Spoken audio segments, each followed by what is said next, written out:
Next, we have to move on to understanding what student disengagement is, what's new, what's not so new. And I have a talk now lined up from Professor Jennifer Fredricks, who's Professor of Psychology at Union College. She is the author of 8 Myths of Student Disengagement. She's an expert on motivation and deep learning. She's going to discuss the definitions of engagement, reasons for our interest in engagement and indeed its converse, and what we know about engagement levels. So over to Professor Frederick's talk now, please. Hi, my name is Jennifer Fredricks, and I am a professor at Union College, and I'm really happy to be here. I'm sorry I could not be there as part of your actual webinar conference summit.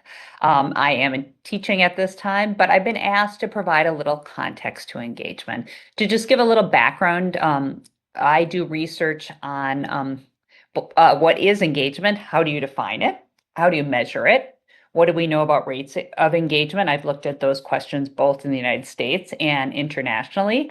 And what do we know about the predictors of engagement? How do families, how do schools, and how do instructional factors influence engagement? And finally, I looked at what are the interventions we know can increase engagement.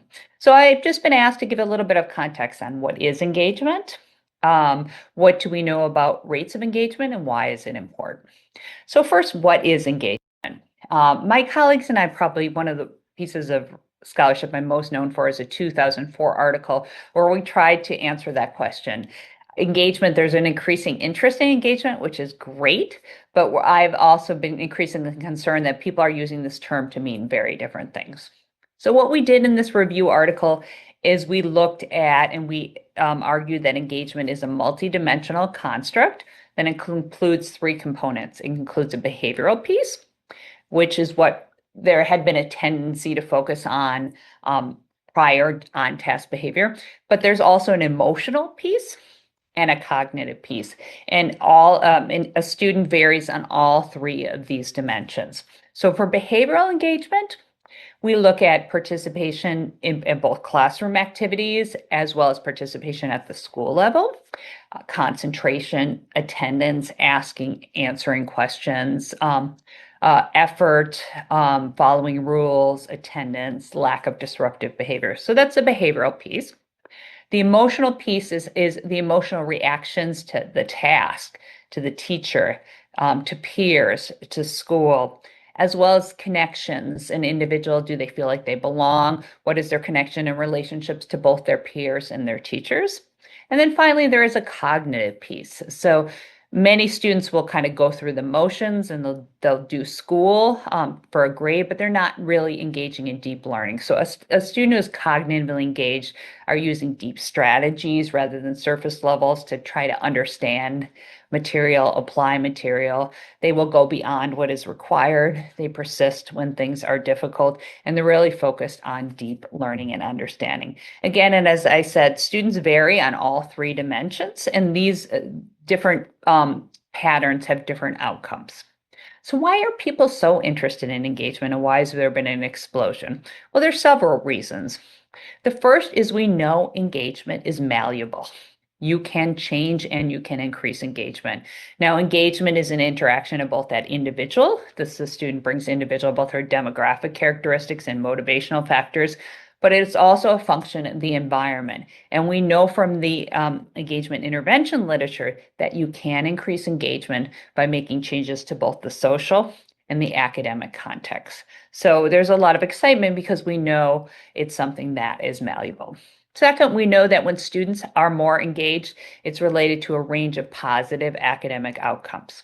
They have higher grades, they do better on achievement test scores, better on cognitive tests, have higher high school completion, higher college attendance. We also know that disengagement is a precursor for dropping out of school. And we know that we can often predict who drops out of school from these disengagement indicators early on.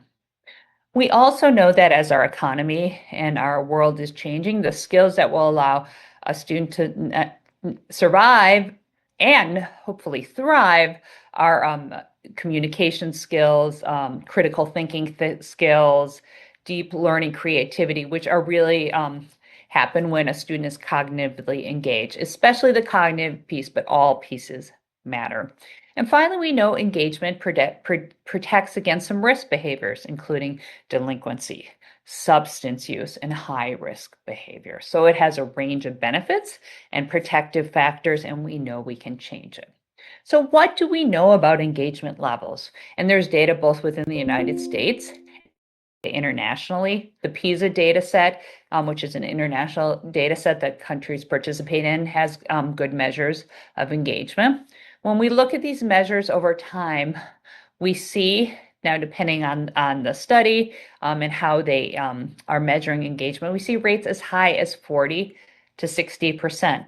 So the majority of students are showing some signs of disengagement, whether it's behavioral, problems with attendance, behavioral issues, lack of effort, emotional, feeling alienated, cognitive, not using kind of deep strategies. And this is true both in the United States and in the international data. We also know that these rates have increased during the pandemic, and especially for our most vulnerable youth, for our immigrant youth, our low-income youth, and our youth of color. And this is true in the United States and internationally.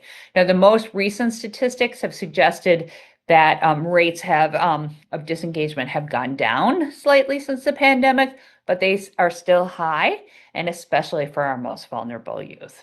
So I'm so glad you're focusing on engagement. It's such an important factor for a student's academic success. We know we can change it. There's a lot of work on how you can change both the task and social relationships. And if people have additional questions, I'm happy to answer them. I'm at Union College, and you can find my information online. I hope you have a great rest of the conference, and I'm glad you're tackling these questions. Thank you. That was so good. I'm so pleased that we managed to get that recording.